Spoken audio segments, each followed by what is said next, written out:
اعوذ باللہ من الشیطان الرجیم بسم اللہ الرحمن الرحیم سورہ الاحزاب میں آیت نمبر 35 ہم پڑھ رہے تھے، اور اس میں والصادقین والصادقات تک پہنچ گئے تھے۔ اس پہ ہم نے بات کی تھی کہ سچ بولنے والے مرد اور سچ بولنے والی عورتیں، تو اصل میں جو سچائی ہے یعنی سچ بولنا، وہ تبھی ممکن ہے جب انسان کی نیت بھی، اس کا قول بھی اور عمل بھی، یہ تینوں چیزیں موافق ہوں، تو پھر وہ سچا مرد اور سچی عورت کہلائے گا۔ اس کے بعد ہے وہ صابرین و صابرات، صبر کرنے والے مرد اور صبر کرنے والی عورتیں۔ صبر کا معنی کیا ہے؟ اس کے تین معنی ہیں صبر کے، اور تینوں ہی مقصود اور مطلوب ہوتے ہیں جب صبر کا لفظ آتا ہے۔ تو یہاں پہ چونکہ یہ بنیادی صفت کے طور پر یہاں پہ صبر کو بیان کیا گیا ہے، تو اس میں تینوں چیزیں ہی آ جائیں گی پھر۔ والصابرین والصابرات، صبر کرنے والے مرد اور صبر کرنے والی عورتیں۔ تو صبر کیا ہے؟ اپنے آپ کو اللہ کے احکامات کا پابند بنا لینا، یہ صبر کی پہلی قسم ہے، یعنی شرعی احکامات پر اپنے آپ کو روک لینا، تو یہ پہلی قسم ہو گئی۔ اسی طرح گناہوں سے اپنے آپ کو باز رکھنا، گناہوں سے اپنے آپ کو روک لینا، یہ بھی صبر ہوتا ہے۔ اور تیسرا یہ ہے کہ جو عام معروف ہے ہمارے ہاں، کہ جب کوئی مصیبت آئے، پریشانی آئے یا تکلیف پہنچے، تو اس تکلیف پر پھر اپنی زبان سے کوئی ایسے الفاظ اور کلمات اور جملے مت نکالنا جس سے اللہ تعالیٰ ناراض ہوتا ہو، تو یہ بھی صبر ہے۔ تو صبر کی تینوں قسمیں ہی یہاں صابرین اور صابرات کو شامل ہیں۔ لیکن بعض اوقات یعنی اسلوب اور سیاق و سباق بتا رہا ہوتا ہے کہ یہاں پہ صبر کی یہ قسم مراد ہے، یہاں پہ صبر کی یہ قسم مراد ہے۔ جیسے بعض اوقات لغوی معنی بھی مراد ہوتا ہے، جیسے وَاصْبِرْ نَفْسَكَ مَعَ الَّذِينَ يَدْعُونَ رَبَّهُمْ بِالْغَدَاةِ وَالْعَشِيِّ يُرِيدُونَ وَجْهَهُ۔ سورہ الکہف میں اللہ تعالیٰ نے فرمایا نا وَاصْبِرْ نَفْسَكَ، اے نبی اپنے آپ کو روک کے رکھیں، تو وہاں پہ اپنے آپ کو روکنا یہ لغوی معنی مراد ہے۔ تو اپنے آپ کو احکام الہیہ کا پابند بنانا، اپنے آپ کو گناہوں سے روکنا، اور جب کبھی کوئی پریشانی یا تکلیف پہنچے تو اس وقت پھر اپنی زبان سے کوئی ایسا جملہ اور کلمہ نہ نکالنا جس سے اللہ تعالیٰ ناراض ہوتے ہوں، تو یہ صبر ہے۔ والخاشعین والخاشعات، خاشعین کا معنی ہے الخائفین من اللہ، اللہ سے ڈرنے والے، اور اسی طرح المتواضعین یعنی تکبر اور غرور نہ کرنے والے، تو اللہ کے عاجز بندے، الخاشعین عاجز بندے، الخاشعات اور عاجز یا اللہ سے ڈرنے والی عورتیں، یعنی اس میں آپ یوں کہہ سکتے ہیں کہ عاجزی کرنے والے مرد اور عاجزی کرنے والی عورتیں، اللہ سے ڈرنے والے مرد اور اللہ سے ڈرنے والی عورتیں۔ ویسے تو تقوی میں بھی اللہ سے ڈرنے کا مفہوم ہوتا ہے، لیکن خاشعین میں یا خاشعات میں یہ ہے کہ انسان اس اپنے آپ کو اللہ کے سامنے بالکل ہیچ سمجھے، اور ہر وقت اس کا دل عاجز ہو، اور یعنی اپنے آپ کو جھکا کے رکھے اللہ کے لیے، اور جب بھی اس کے سامنے کوئی حق بات کہی جائے تو اس کا انکار نہ کرے، اور لوگوں کو حقیر نہ جانے، یعنی وہ تکبر کو جو ہم نے ڈیفائن کیا تھا، وہ اس کے اندر جو صفات مذمومہ ہیں وہ نہ موجود ہوں، یعنی بطر الحق و غمت الناس، حق بات کا انکار کرنا اور لوگوں کو حقیر جاننا، تو حق کو تسلیم کرنے کی اس کے اندر ہر وقت جستجو ہو، یہی ہے عاجزی۔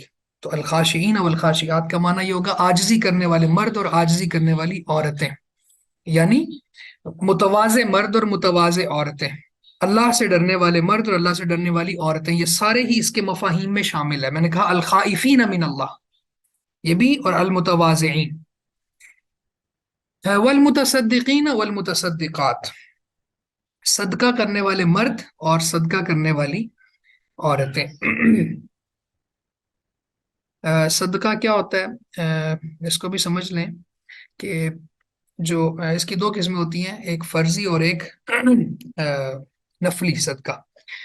تو جو فرض صدقہ ہوتا ہے اس میں زکوٰۃ وغیرہ یہ آ جاتی ہے، اور جو نفلی صدقہ ہے اس میں انسان خود سے کوئی زائد خرچ کرتا ہے اللہ کے راستے میں، تو یہ وہ آ جاتا ہے۔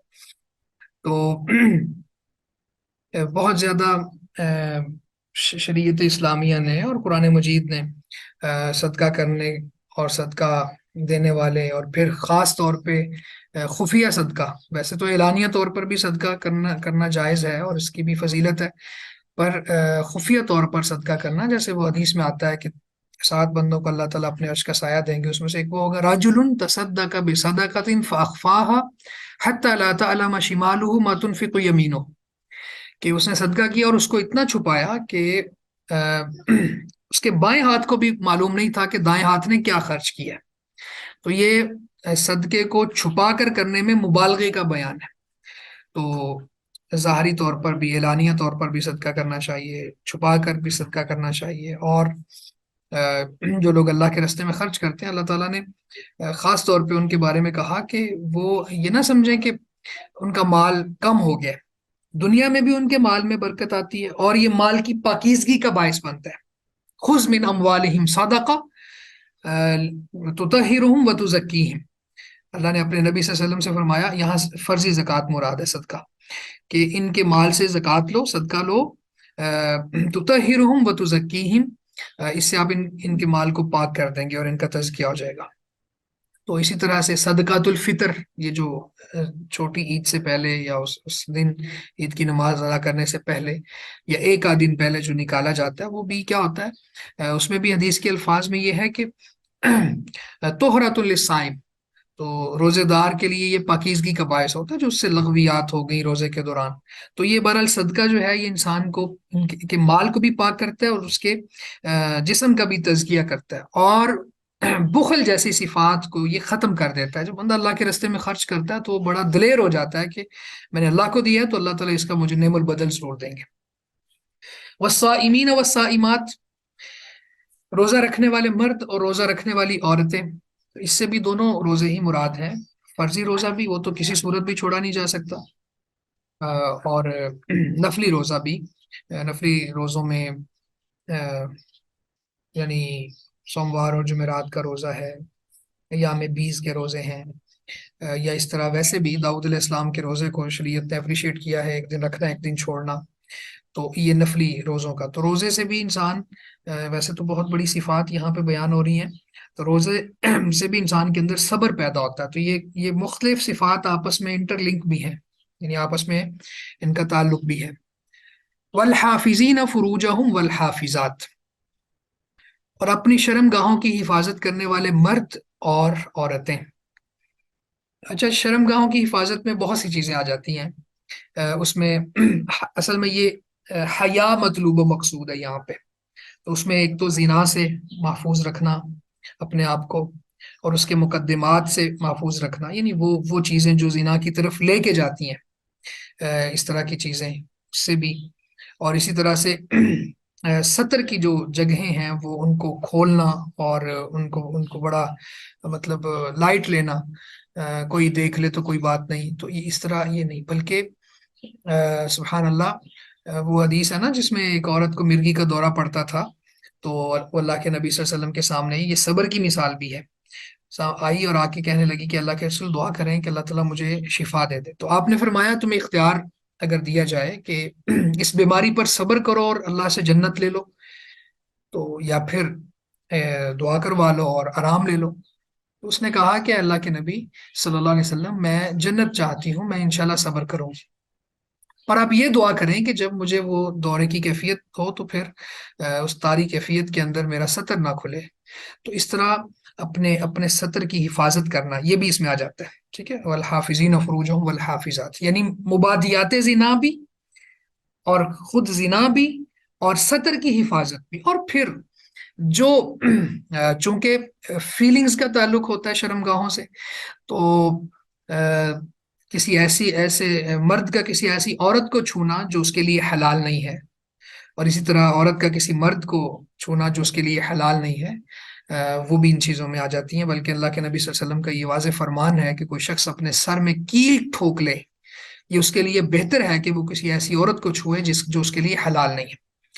تو یہ بھی آ جاتا ہے، یعنی اس میں مقدمات زنا بھی آ گئے، زنا بھی آ گیا، اور کشف العورہ بھی آ گیا اور اسی طرح ایسا لباس نہیں پہننا چاہیے جس سے سطر نمایاں ہوتا ہو، یہ چیز بھی اس میں آ جاتی ہے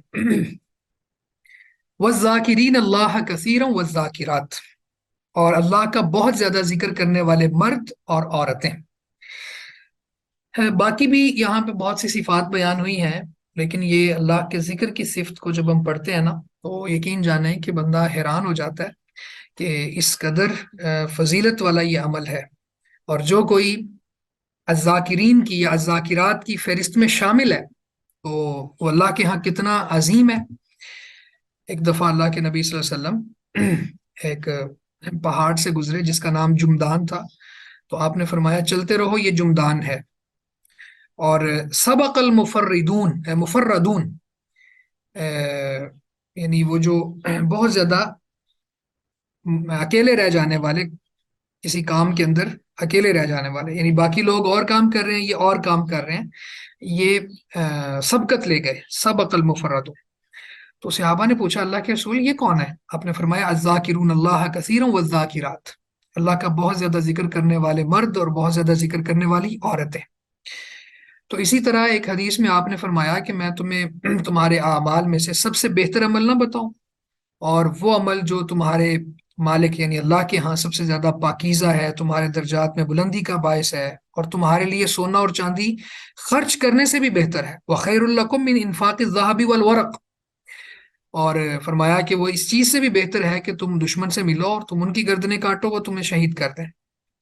قالوا بلا یا رسول اللہ، تو اللہ کے نبی آپ بتائیں کیوں نہیں؟ تو آپ نے فرمایا ذکر اللہ تعالی، اللہ کا ذکر. آپ ذرا دیکھیں کہ یہاں پہ اللہ کا ذکر کرنا یہ سونا چاندی خرچ کرنے سے بھی بڑا عمل قرار دے دیا نبی صلی اللہ علیہ وسلم نے، اور یہ جامع ترمذی کی روایت. اور اسی طرح سے پھر دشمن کے سامنے مقابلہ کرنا اور ان کو قتل کرنا، اور یہ میدان مقتل میں، جہاد میں، حالانکہ ذروۃ سنامہ ہی الجہاد فی سبیل اللہ، کہ اسلام کی کوہان ہے یہ جہاد فی سبیل اللہ، لیکن اس کے باوجود ذکر کرنے والا جو ہے وہ اس سے فائق اور فضیلت والا ہے. ہاں اگر مجاہد بھی اللہ کا ذکر کر رہا ہو تو پھر اس کا تو مقابلہ بھی نہیں ہوگا. اسی طرح جیسے بھی پہلے حدیث بیان کی کہ 7 بندے جن کو اللہ تعالیٰ اپنے عرش کا سایہ دے گا، یہ 7 ایک حدیث میں ہے، باقی احادیث کو بھی ساتھ ملائیں تو 7 ملا لیں تو پھر یہ تقریباً 9 بن جاتے ہیں.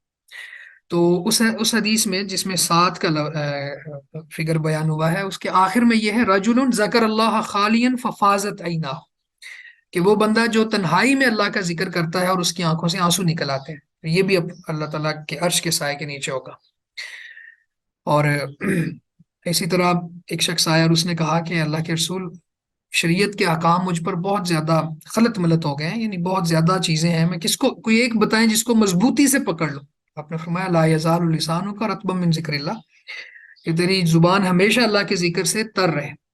اور خود آپ کے بارے میں بھی آتا ہے، نبی صلی اللہ علیہ وسلم کے بارے میں، کہ یذکر اللہ علی کل احیانہ، کہ آپ ہر وقت اللہ کو یاد کرتے تھے، ہر وقت اللہ کا ذکر کرتے رہتے تھے.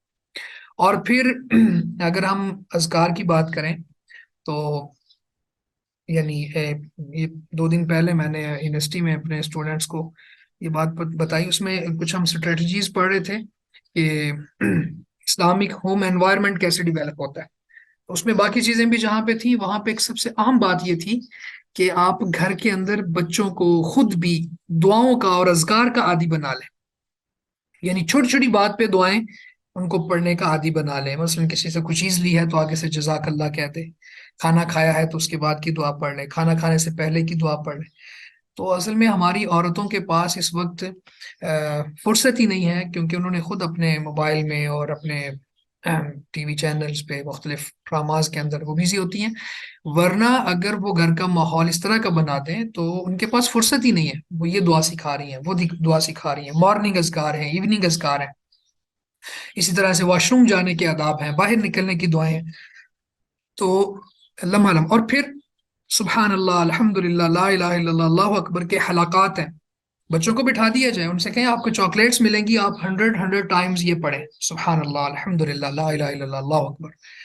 تو اس طرح کا انداز اختیار کرنا یہ بہت عظیم عمل ہے. دیکھیں ذکر پہ بات کریں تو الذکر ضد النسیان، یہ بھول جانے کی ضد ہے، یعنی بھولنے کے اپوزٹ ہے ذکر، یاد کرنا۔ تو جو بندہ ذکر نہیں کرتا اور گویا وہ اپنے خالق کو بھولا ہوا ہے، جو اللہ کو یاد کرتا ہے تو وہ اپنے خالق کے کائنات کو یاد کر رہا ہے۔ تو اللہ تعالیٰ نے تو بے شمار ابھی بہت سی احادیث رہ گئی ہیں اس حوالے سے کہ اللہ تعالیٰ فرماتا ہے کہ تم مجھے اگر کسی مجلس میں یاد کرو تو میں اس سے بہتر مجلس میں یاد کروں گا، تم تنہا یاد کرو میں تنہا یاد کروں گا۔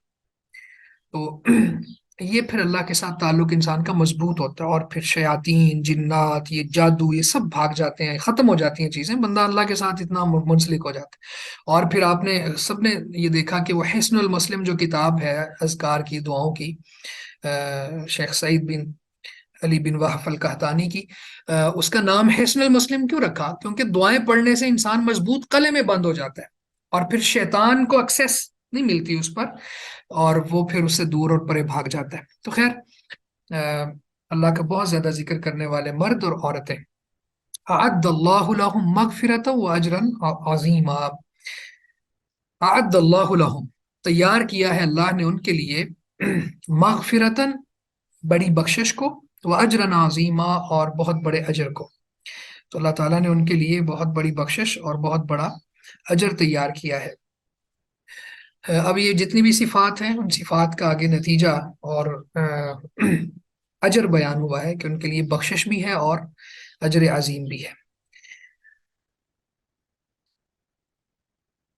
وما كان لمؤمن ولا مؤمنة إذا قضى الله ورسوله أمرا أن يكون لهم الخيرة من أمرهم۔ وما كان کا معنی کیا ہے کہ لا ينبغي، لائق نہیں ہے، اور نہیں ہے لائق لمؤمن کسی مومن کے، ولا مؤمنۃ اور نہ ہی کسی مومنہ عورت کے، اذا جب قضى اللہ، قضا یعنی حکمہ فیصلہ کر دے، اللہ اللہ و رسول اور اس کا رسول، امرن کسی کام کا، ان یکون لهم الخیرۃ من امرہم یہ کہ ہو ان کے لیے الخیرہ اختیار، من امرہم ان کے معاملے سے، ومن یعص اللہ ورسولہ اور جو کوئی اللہ اور اس کے رسول کی نافرمانی کرے، معصیت کرے، فقد ضل ضلالا مبینا تو یقیناً وہ گمراہ ہو گیا، واضح گمراہ ہونا۔ تو اس آیت میں الفاظ اگر ہم دیکھیں تو ایک ہے قضا، جس کا میں نے کہا حکم فیصلہ کی کرے اللہ اور اس کا رسول، امرن کسی معاملے کا، الخیرۃ یعنی اختیار، اور یعصی یہ اردو میں بھی استعمال ہوتا ہے معصیت نافرمانی، ضل گمراہ ہو گیا، ضلالن وہ گمراہی، مبینہ جو بہت واضح ہے۔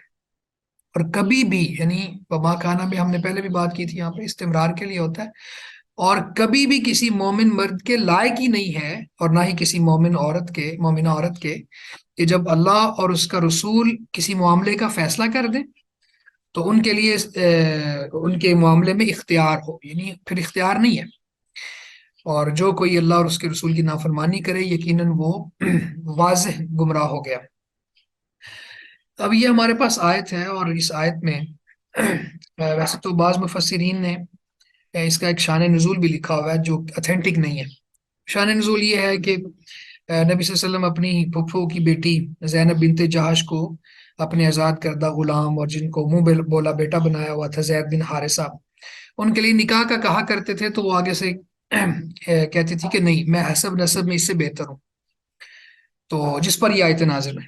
حالانکہ ایسی بات نہیں ہے، جب ہم شریعت اسلامیہ کا مطالعہ کرتے ہیں، اللہ کے نبی صلی اللہ علیہ وسلم کی تعلیمات کو دیکھتے ہیں، تو آپ نے کبھی بھی نکاح کے حوالے سے کسی کو فورس نہیں کیا، اور نہ ہی شریعت کا یہ حکم ہے یا فیصلہ ہے یا اسلوب ہے کہ وہ نکاح کے معاملے میں کسی کو فورس کرے، اختیار دیا جاتا ہے۔ لیکن یہاں تو اللہ تعالیٰ فرما رہے ہیں یکون لہم الخیرہ کہ اختیار نہیں ہوگا، تو یہاں وہ فیصلہ مراد نہیں ہے نکاح کا۔ اور اس کی دلیل ایک اور بھی ہے، جیسے بریرہ اور مغیث کا واقعہ ہے۔ بریرہ جو تھی ان کا نکاح مغیث سے ہوا تھا، دونوں ہی غلام تھے۔ اس کے بعد پھر یعنی بریرہ آزاد ہوگی، مکاتبت میں چل رہی تھی۔ مکاتبت یہ ہوتا ہے کہ کوئی غلام یا لونڈی اپنی قسطیں ادا کر رہا ہوتا ہے، ایکسٹرا کما کے قسطیں ادا کرتا ہے، اور پھر ایک وقت ہوتا ہے جب وہ پوری ہو جاتی ہیں تو وہ آزاد ہو جاتا ہے۔ تو حدیث میں بھی ہے کہ اللہ تعالیٰ نے اپنے اوپر 3 بندوں کی مدد لازم قرار دے دی ہے. ان میں سے ایک یہ مکاتبت والا غلام بھی ہے، ایک وہ جو اللہ کے رستے میں چلا گیا، ایک وہ جو اپنی عفت اور اپنی عصمت کی محافظت کی وجہ سے شادی کا خواہش مند ہے، اور تیسرا وہ مکاتبت والا غلام. تو خیر یہ بریرہ جب آزاد ہو گئی تو اب ان کو اختیار دے دیا شریعت نے کہ چاہے تو اس مغیث غلام کے ساتھ رہیں، چاہے تو کوئی اور نکاح کر لیں. تو اب انہوں نے اختیار سے فائدہ اٹھایا اور کہا کہ نہیں، میں مغیث کے ساتھ نہیں رہوں گی، میں اب آزاد ہو گئی ہوں، آزاد عورت اب غلام کے ساتھ نہیں رہے گی. تو پھر مغیث جو تھے وہ بہت زیادہ، چونکہ شوہر تھے تو بہت زیادہ محبت کرتے تھے، تو وہ بار بار اظہار کرتے اور پھر ان کے پیچھے جا کے ان کی منتیں کرتے. تو ایک دفعہ اللہ کے رسول نے کہہ دیا اپنے چچا سے کہ الا تعجب من حب مغیث بریرت، کہ آپ کو مغیث کی بریرہ سے محبت پر تعجب نہیں ہوتا. ومن بغض بریرت مغیثا، اور اتنا ہی بریرہ جو ہے مغیث سے بغض رکھتی ہے، یعنی اس سے ناپسند کرنے لگی ہے. تو آپ نے فرمایا لو راجعتی ہی، کاش یہ اس سے رجوع کر لے، یعنی مغیث کے پاس چلی جائے. تو یہ بریرہ کو اللہ کے رسول نے جب یہ کہا نا، تو بریرہ نے آگے سے سوال کر دیا. انہوں نے کہا کہ اے اللہ کے رسول، آپ یہ بتائیں کہ آپ حکم دے رہے ہیں مجھے یا مجھے مشورہ دے رہے ہیں، اختیار دے رہے ہیں یا حکم دے رہے ہیں؟ تو آپ نے فرمایا انما انا اشفع، میں تو صرف سفارش کرنے والا ہوں. تو آپ نے آپ کے اس فرمان کی بنیاد پہ پھر آگے جواب دیا بریرہ نے کہ فلا حاجت علی فی، مجھے اس میں کوئی حاجت نہیں ہے، یعنی میں نہیں جاؤں گی. تو اب یہاں پہ آپ دیکھیں کہ جب کوئی ایسی بات ہوتی ہے جس میں اختیار دیا جاتا ہے تو اس میں پھر انسان باؤنڈ نہیں ہوتا. تو یہاں پہ پھر اس طرح کے معاملات نہیں ہیں، یعنی اس طرح کی چیزیں مراد نہیں ہیں جن میں شریعت اختیار دیتی ہے. تو اس سے مراد وہ واضح احکامات اور واضح حکم اور فیصلے ہیں کہ جس میں انسان کا جھگڑا ہو جائے اور اللہ نے شریعت میں اس کا حکم نازل کیا ہوتا ہے. اور جیسے وہ قرآن مجید کی آیت بھی ہے نا، فلا وربک لا یؤمنون حتی یحکموک فیما شجر بینہم، کہ قسم ہے تیرے رب کی، یہ تب تک مومن نہیں ہوں گے جب تک آپ کو فیصلہ کرنے والا نہ مان لے. تو یہ وہ چیزیں مراد ہیں. یہاں پہ یہ مراد نہیں ہوگا کہ نکاح کے معاملے میں اختیار کا جو شریعت نے حق دیا ہے وہ بھی چھین لیا جائے. تو بہرحال یہ جو واقعات سارے ضعیف ہیں، یعنی زینب بنت جہش کے حوالے سے جو واقعہ ہے.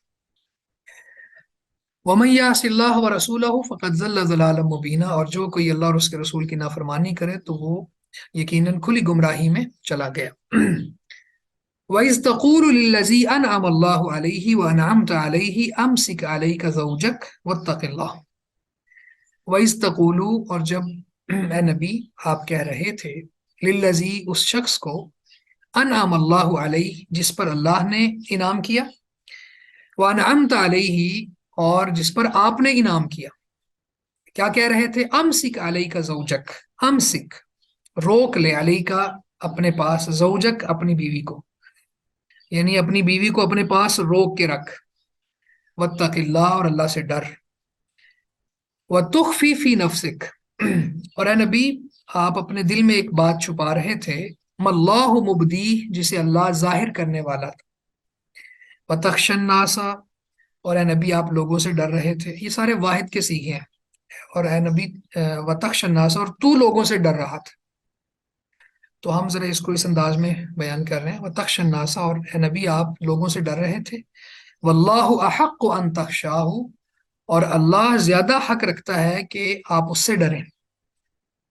فلما قضا زید منہا وطرا، فلما اور پس جب، قضا پورا کیا، زید زید نے، منہا اس عورت سے، وطرن حاجت کو، زوجنا کہا ہم نے اس کا نکاح کر دیا، نہیں آپ کا نکاح کر دیا اس سے، کیونکہ ہا ضمیر بعد میں ہے. زوجنا، اللہ فرماتے ہیں ہم نے نکاح کر دیا، کا آپ کا، ہا اس سے، زوجنا کہا ہم نے نکاح کر دیا آپ کا اس عورت سے.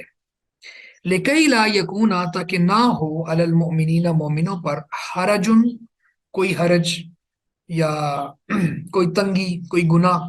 حرجن اسم ان کے معنی میں ہوتا ہے کوئی گناہ نہ ہو. فی ازواج ادعیائہم، اپنے منہ بولے بیٹوں کی بیویوں کے بارے میں. اذا قضوا منہن وطرا، جب وہ پوری کر چکے، اذا جب، قضوا وہ پوری کر چکے، منہن ان سے، وطرن حاجت. وکان امر اللہ مفعولا، اور اللہ کا معاملہ یا اللہ کا حکم، امر و حکم کے معنی میں یہاں پہ، وکان امر اللہ، اور اللہ کا حکم ہمیشہ سے، مفعولا پورا ہو کر رہنے والا ہے، یعنی اللہ کا حکم پورا کیا جانے والا ہے. اس کو ہم با محاورہ بھی دیکھ لیتے ہیں. اور جب آپ کہہ رہے تھے اس سے جس پر اللہ نے انعام کیا، اور آپ نے انعام کیا کہ اپنی بیوی کو اپنے پاس روک کے رکھ اور اللہ سے ڈر، اور آپ اپنے نفس میں وہ بات چھپا رہے تھے جس کو اللہ ظاہر کرنے والا تھا، اور آپ لوگوں سے ڈر رہے تھے، اور اللہ زیادہ حق رکھتا ہے کہ اس سے ڈرا جائے. بس جب زید نے اس عورت سے اپنی حاجت کو پورا کر لیا، تو ہم نے آپ کا نکاح اس عورت سے کر دیا، تاکہ مومنین پر کوئی گناہ نہ ہو، کوئی تنگی نہ ہو، کوئی حرج نہ ہو اپنے منہ بولے بیٹوں کی بیویوں کے بارے میں، جب وہ ان سے حاجت پوری کر چکے. اور اللہ وکان امر اللہ، اور اللہ کا حکم ہمیشہ سے پورا کیا جانے والا ہے. اچھا، اس آیت کو ہم تھوڑا تھوڑا دیکھ کے چلتے ہیں. ایک تو یہ ہے کہ انعم اللہ علیہ، وہ شخص جس پر اللہ نے انعام کیا. اس سے مراد اصل میں زید ہی ہے، زید بن حارثہ. تو اللہ تعالیٰ نے کیا انعام کیا؟ سب سے بڑا انعام تو یہ تھا کہ اللہ تعالیٰ نے ان کو دائرہ اسلام میں داخل کر دیا. یہ اللہ کا انعام تھا ان کے اوپر. تو زید بن حارثہ جو تھے، ان کے اوپر اللہ کا انعام کیا تھا کہ ان کو اللہ تعالیٰ نے اسلام قبول کروایا. یہ ایک انعام ہو گیا. پھر اسی طرح سے غلامی کو آزادی میں تبدیل کیا، یعنی آپ نے آزاد کر دیا تھا نا، پھر اسی لیے آزاد کردہ غلام کہا جاتا ہے. اسی طرح پھر السابقون الاولون میں ان کا شمار ہوتا ہے، پہلے 4 افراد جنہوں نے اسلام قبول کیا ان میں یہ. پھر اسی طرح سے کوئی اور صحابی نہیں ہے جن کا باقاعدہ نام قرآن مجید میں آتا ہو صراحت کے ساتھ. ہاں، اشارے موجود ہیں. تو زید وہ صحابی ہیں جن کا نام اب ہم پڑھیں گے، خود یہاں پہ نام ان کا موجود ہے، بلکہ یہ پڑھ لیا فلما قضا زید منہا وطرا، تو یہاں پہ نام ان کا موجود ہے. تو یہ اللہ تعالیٰ کی طرف سے انعامات کی ایک لمبی فہرست ہے. یعنی اسلام، یہ بہت بڑی نعمت. اسلام میں سبقت، یہ بھی بہت بڑی نعمت ہے. پھر غلامی سے آزادی میں بدلنا، یہ بھی نعمت. اور پھر اللہ کے نبی صلی اللہ علیہ وسلم کے پاس رہنا اور آپ کا محبوب بنا دیا اللہ نے. تو یہ ساری نعمتیں. اچھا، اسی طرح سے اللہ کے نبی وَأَنْعَمْتَ عَلَيْهِ، جس پر آپ نے انعام کیا. تو اللہ کے نبی صلی اللہ علیہ وسلم نے کیا انعامات کیے؟ تو آپ نے آزاد کیا، ٹھیک ہے. اگرچہ فیصلہ تو اللہ کا ہی ہوتا ہے، لیکن نبی صلی اللہ علیہ وسلم نے خود آزاد کر دیا اللہ کے حکم سے. اور پھر اپنا بیٹا بنایا، منہ بولا بیٹا بنایا. اور پھر اپنی پھپھو ذات سے نکاح بھی کر دیا، اور محبت بھی کرتے تھے. تو یہ سارے احسانات ہیں اللہ کے نبی صلی اللہ علیہ وسلم کے زید پر. اچھا، اس آیت کا جو نزول کا سبب وہ یہ ہے کہ اللہ تعالیٰ ایک حکم نازل فرما دیا کہ منہ بولے بیٹے جو ہیں وہ حقیقی بیٹوں جیسے نہیں ہیں، اور جب وہ اپنی بیویوں کو طلاق دے دیں تو پھر جنہوں نے منہ بولے بیٹے بنایا ہوا ہے وہ ان سے نکاح کر سکتے ہیں. تو یعنی وہ سسر یا باپ کے حکم میں نہیں ہے. تو لیکن اس عرب کے معاشرے میں تو یہ بات بڑی راسخ ہو چکی تھی، اور وہ منہ بولے بیٹوں کو حقیقی بیٹوں جیسے ہی سمجھتے تھے. تو اللہ کے نبی صلی اللہ علیہ وسلم نے اللہ کے حکم سے زبانی کلامی تو ان کو سمجھا دیا تھا، پر یہ جو جاہلیت کی رسم تھی اتنے اس میں وہ پختہ ہو چکے تھے کہ اس پر ضرب لگانے کے لیے، اس کو توڑنے کے لیے کوئی عملی مثال بھی ہونا ضروری تھی. اور پھر اللہ تعالیٰ جو کام کرنا چاہتا ہے پھر وہ کرواتا ہے، اور وہ اس طرح کے پھر منظر بنا دیتا ہے، اور پھر اسباب پیدا فرما دیتا ہے، اور پھر اسی طرح سے کام چلتا رہتا ہے. تو یہاں بھی یہ ہوا. تو زینب بنت جاہش اور زید بن حارثہ کے مزاج میں جب فرق تھا اور نہیں مل سکے مزاج آپس میں، تو ہوا یہ کہ پھر ان کے اندر جدائی کی باتیں ہوئیں، اور زید نے اللہ کے نبی صلی اللہ علیہ وسلم کو بتایا کہ میں طلاق دینا چاہتا ہوں۔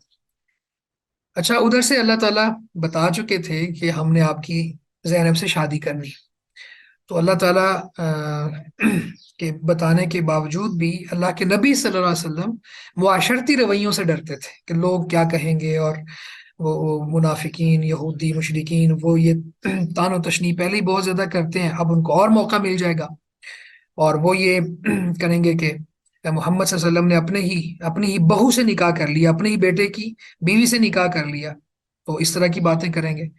تو یہ وہ تذکرہ ہے کہ اے نبی، آپ جس بات کو دل میں چھپا رہے تھے اللہ تو اس کو ظاہر کرنے والا تھا، اور آپ اپنے منہ بولے بیٹے سے کہہ رہے تھے امسک علیک زوجک، اپنی بیوی کو روکے رکھو، واتق اللہ، اور اللہ سے ڈرو، اور آپ وہ چیز جو چھپا رہے تھے اللہ اس کو ظاہر کرنے والا تھا، وہ تخش الناس، اور آپ لوگوں سے ڈر رہے تھے، حالانکہ اللہ کا زیادہ حق ہے کہ اس سے ڈرا جائے۔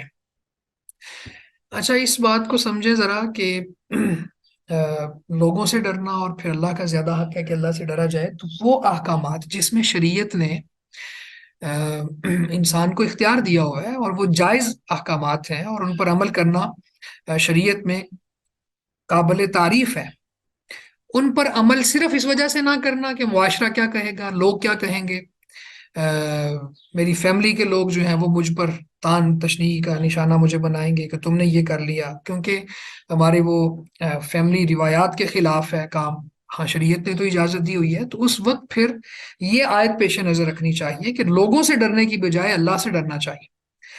اچھا، ہوتا کیا ہے؟ ہوتا یہ ہے کہ ہم ایک بہت خوبصورت شرعی حکم صرف اس وجہ سے چھوڑ دیتے ہیں کہ لوگ کیا کہیں گے۔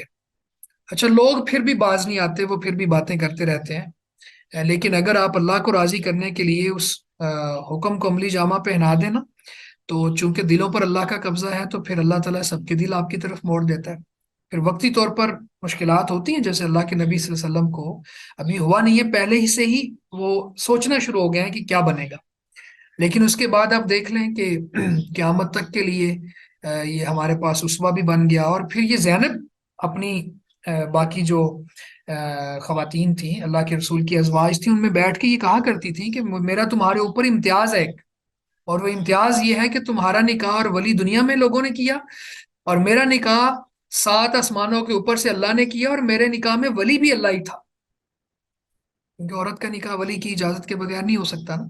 تو یہاں پہ یہ دیکھیں زوجنا کہا، ہم نے آپ کا نکاح اس سے کر دیا، تو وہ باقاعدہ اس کو یعنی بیان کرتے ہوئے خوش ہوتی تھی کہ میرا نکاح اللہ نے کیا ہے نبی رحمت کے ساتھ۔ تو بتانے کا مقصد یہ ہے کہ لوگوں سے ڈرتے ہوئے جب ہم کوئی شرعی حکم چھوڑ دیتے ہیں تو پھر مزید ذلیل ہوتے ہیں اور لوگ بھی باز نہیں آتے، اور جب ہم اس حکم پر عمل کرتے ہیں صرف اللہ کے لیے کہ ہمارے رب کا حکم ہے اور شریعت نے ہمیں اس کی اجازت دی ہوئی ہے، تو پھر لوگوں کے معاملات بھی درست ہو جاتے ہیں، کیونکہ دلوں پر قبضہ اللہ کا ہے۔ تو اللہ تعالیٰ نے پھر یہ نکاح کیا، اور ساتھ ہی بتایا کہ یہ اس لیے ہوا کہ لِكَيْ لَا يَكُونَ عَلَى الْمُؤْمِنِينَ حَرَجٌ فِي أَزْوَاجِ أَدْعِيَائِهِمْ إِذَا قَضَوْا مِنْهُنَّ وَطْرًا، کہ ہم نے یہ نکاح اس لیے کیا تاکہ جب منہ بولے بیٹے اپنی بیویوں سے حاجت پوری کر چکیں اور پھر طلاق دے دیں، تو جنہوں نے ان کو اپنا متبنہ بنایا ہوا ہے وہ ان سے نکاح کر سکیں، کوئی حرج نہیں ہے یہ، کیونکہ وہ حقیقی بیٹا تو ہے نہیں۔ تو وکان امر اللہ مفعولا، اور اللہ کا فیصلہ جو ہے، اللہ کا حکم وہ پورا کیا جانے والا ہے، تو اللہ پھر اپنے فیصلوں کو پورا کرتا ہے، وہ کسی کا محتاج نہیں ہے۔ اچھا، اس میں کچھ باتیں اور بھی ہیں، بعض اقوال ایسے ہیں کہ بندہ حیران ہو جاتا ہے کہ یہ چیزیں بھی موجود ہیں یعنی اس آیت کی تفسیر میں، اور وہ یعنی بہت ہی ناقابل بیان ہے، یعنی آپ یوں سمجھ لیں، پر ان کو بیان کرنا اس لیے ضروری ہے تاکہ یہ ہمارا جو علم حاصل کرنے کا طریقہ ہے اس حوالے سے وہ چیزیں بھی ہمارے سامنے ہوں، کیونکہ کچھ لوگ اعتراضات بھی کرتے ہیں۔ تو وہ ساری، ایک بات تو یہ ہے کہ وہ ساری من گھڑت چیزیں، لیکن وہ بڑی گستاخانہ چیزیں بھی ہیں۔ اس میں ایک چیز یہ بھی ہے کہ ایک دفعہ اللہ کے رسول زینب اور زید کا نکاح ہو چکا تھا، تو زینب ان کے گھر میں گئے تو زید نہیں تھے، تو کسی پردے کے ہٹنے کی وجہ سے زینب پہ نگاہ پڑی تو آپ کے دل میں ان کی محبت جاگزی ہو گئی، تو آپ نے یہ خواہش کا اظہار کر دیا۔ تو وہ خواہش زینب نے زید کو بتا دی، تو زید نے کہا اللہ کے رسول اگر آپ کو یہ پسند ہے تو میں طلاق دیتا ہوں۔ تو یہ ساری باتیں جو ہیں یہ ٹھیک نہیں ہے۔ اور یہ کیسے ہو سکتا ہے کہ اچانک دیکھا ہو زینب کو اللہ کے نبی صلی اللہ علیہ وسلم نے، کیونکہ وہ آپ کے پھپھو کی بیٹی تھی اور اس وقت حجاب کے احکامات بھی نازل نہیں ہوئے تھے۔ تو اس طرح کی باتیں جو عقل تسلیم نہیں کرتی اور نبی کے شیان شان بھی نہیں ہوتی تو اس کو ہمیں نہیں لینا چاہیے، اور بلکہ اس کو کریٹیسائز کرنا چاہیے۔ بہرحال یہاں پہ اللہ تعالیٰ نے ایک جاہلی رسم کو توڑ دیا۔ اس کے بعد اللہ تعالیٰ فرماتے ہیں ما کان علی النبی من حرج فیما فرض اللہ لہ، ما کانا کبھی نہیں ہے علی النبی نبی پر من حرج کوئی تنگی، فیما اس کام میں فرض اللہ لہ جو اللہ نے اس کے لیے فرض کر دیا ہے، یعنی کبھی بھی اس کام میں کوئی تنگی نہیں ہے جو اللہ نے اس نبی کے لیے فرض کر دیا ہے۔ سنت اللہ فی الذین خلو من قبل، سنت اللہ اللہ کا طریقہ ہے، فی الذین ان لوگوں میں خلو جو گزرے من قبل اس سے پہلے، جو پہلے گزرے ہیں ان لوگوں میں یہ اللہ کا طریقہ رہا ہے۔ وکان امر اللہ قدرا مقتورا، اور اللہ کا حکم کانا ہمیشہ سے قادرن اندازے کے مطابق ہے، مقدورہ طے کیا ہوا ہے۔ نبی پر اس کام میں کوئی تنگی نہیں ہے جو اللہ نے اس کے لیے فرض کیا، یہی اللہ کی سنت اور اللہ کا طریقہ ہے ان لوگوں میں جو پہلے گزرے، اور اللہ کا حکم ہمیشہ سے ایک اندازے کے مطابق ہے اور طے کیا ہوا ہے۔ یعنی یہ پچھلی آیت کو بھی ساتھ میں لائیں اگر، تو اللہ تعالیٰ اپنے نبی کو یہ سمجھا رہے ہیں اور پھر لوگوں کو بھی یہ بات بتا رہے ہیں کہ تم نبی صلی اللہ علیہ وسلم کے کسی فیصلے پر اعتراض نہیں کر سکتے، حالانکہ جو چیز اللہ نے اس کی اجازت دی ہے اور اللہ نے وہ کام فرض کیا اور اس پر عمل کروایا، تو پھر اگر تم نبی پر اعتراض کرو گے تو براہ راست تم اللہ پر ہی اعتراض کر رہے ہو۔ اور دوسری بات نبی کو سمجھائی کہ آپ پریشان نہ ہوں، نہ پہلے کوئی تنگی تھی ماضی میں بھی، آپ سے پہلے جو لوگ آئے انبیاء آئے وہ بھی اللہ کے حکم کے مطابق چلتے رہے، لوگوں نے خیر ان کو بھی طعن و تشنیع کا نشانہ بنایا، تو نہ ہی اب آپ کے اوپر کوئی تنگی ہونی چاہیے اور نہ ہی آئندہ کوئی حکم ہو تو تنگی ہونی چاہیے۔ تو لوگوں سے ڈرنے کی بجائے آپ نے صرف اللہ سے ڈرنا ہے، کیونکہ اگر آپ چاہتے کہ ایسا نہ ہو اور اللہ چاہتا کہ ایسا ہوگا تو ہو کر ہی رہنا ہے، تو پھر ہونا یہ چاہیے کہ انسان اللہ کے فیصلوں پر اپنے آپ کو راضی رکھے اور تابع کر دے اور اس میں شرع صدر ہو، یعنی اس کا سینہ کھل جانا چاہیے۔ تو وکان امر اللہ قدرا مقدورہ، یعنی اللہ کے جتنے بھی فیصلے ہیں وہ حکمتوں پر مبنی ہوتے ہیں اور مرسلہ پر یعنی مصلحت پر مبنی ہوتے ہیں، اور وہ پھر رکنے والے نہیں ہوتے، وہ طے شدہ ہوتے ہیں۔ اللہ تعالیٰ ان کو پھر عملی جامہ پہنا کے چھوڑتے ہیں، یعنی وہ کام کروا کے چھوڑتے ہیں۔ الذین یبلغون رسالات اللہ ویخشونہ ولا یخشون احدا الا اللہ وکفی باللہ حسیبا۔ الذین وہ لوگ، یبلغون رسالات اللہ جو اللہ کے پیغامات پہنچاتے ہیں، رسالات، رسالہ میسج کو کہتے ہیں، تو رسالات پیغامات، وَيَخْشَوْنَهُ اور وہ اس سے ڈرتے ہیں، وَلَا يَخْشَوْنَ أَحَدًا إِلَّا اللَّهِ اور اللہ کے سوا کسی سے نہیں ڈرتے، وَلَا يَخْشَوْنَ اور نہیں ڈرتے، أَحَدًا کسی ایک سے بھی، إِلَّا اللَّهِ مگر اللہ سے، یعنی اللہ کے سوا کسی سے نہیں ڈرتے۔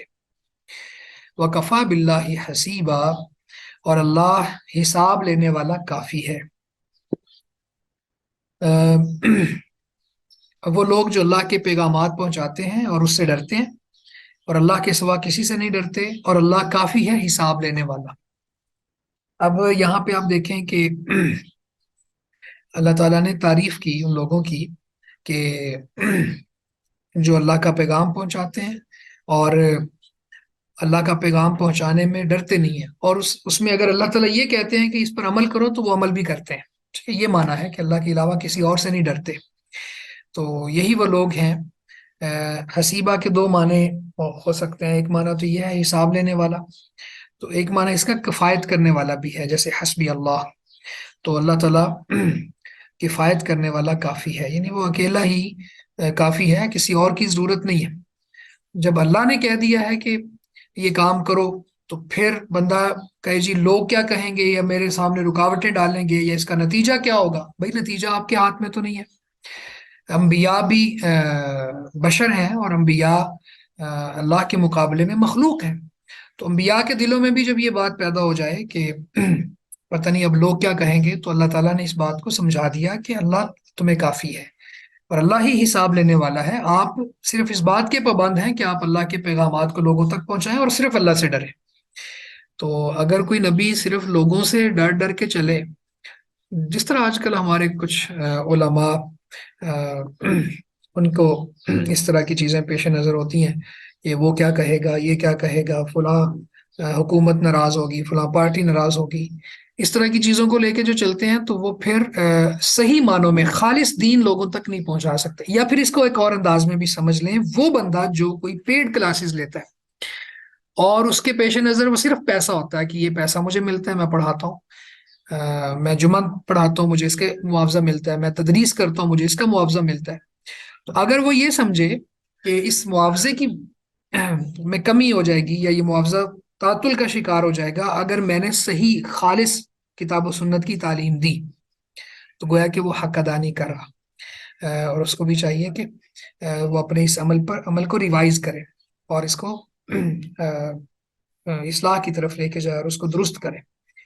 تو انبیاء تو ہوتے ہی اللہ کے حکم کے پابند ہیں، اور وہ تو کرتے ہی نہیں ہیں، لیکن کبھی ان کے دل میں اگر کوئی بات آ جائے تو اللہ تعالیٰ پھر ان کو ساتھ ساتھ سمجھاتے رہتے ہیں. ما کان محمد ابا احد من رجالکم، یہ آخری آیت آج کے لیسن کی پڑھ لیتے ہیں ہم انشاءاللہ. ما کان محمد ابا احد من رجالکم،